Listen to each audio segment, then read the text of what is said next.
रानकुत्रा हा भारतीय जंगलातील कळप करून राहणारा श्वानकुळातील पट्टीचा शिकारी प्राणी आहे. महाराष्ट्रात काही ठिकाणी याला काळसून असेही म्हणतात. रानकुत्रा हा प्राणी दिसायला गावठी कुत्र्यासारखा असतो, फक्त याचे कान गोलाकार असतात, शेपटी झुपकेदार असते. रानकुत्रा भुंकू शकत नाही. दाट जंगलात राहणाऱ्या या प्राण्याची दृष्टी व ऐकण्याची क्षमता चांगली असते. रानकुत्रा हा प्राणी कॅनिडी कुलातील असून याचे शास्त्रीय नाव क्युआन अल्पिनस असे आहे. हा खांद्याजवळ साधारणपणे 43 ते 55 सेंटीमीटर उंच आणि डोके व धड धरून 90 सेंटीमीटर लांब असतो. याचे शेपूट 40 ते 43 सेंटीमीटर लांब असून खूप केसाळ असते.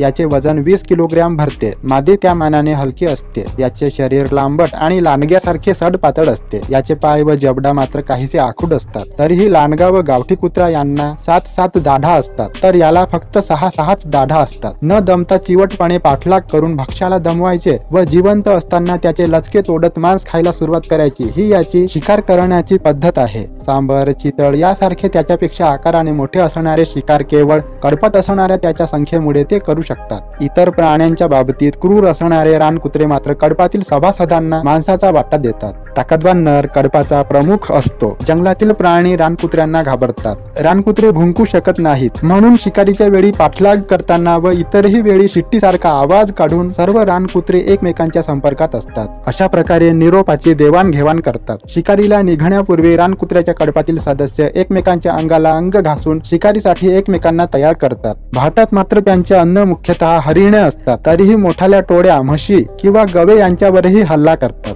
रानडुकरे हे त्यांचे भक्ष्य होय. चित्ते, अस्वल आणि वाघही त्यांनी मारून खाल्लेले आहेत. रानकुत्रे हे मध्य आशिया, अल्ताई पर्वतापासून पूर्व आशियाचा भाग, दक्षिण मंगोलिया, मलाया प्रदेश व भारतातील जंगले यांत आढळतात. 3 जातींचे रानकुत्रे भारतात आढळतात. जानेवारी ते फेब्रुवारी महिन्यात त्यांना 4 ते 6 पिल्ले होतात. एकाच ठिकाणी अनेक माद्या पिल्ले देतात. माणसावर त्यांनी हल्ला केल्याचे एकही उदाहरण नाही. जंगलात त्यांना कोणीही शत्रू नाही. हा प्राणी साथीच्या रोगात मरत असल्याने त्यांची संख्या नियंत्रणात आहे.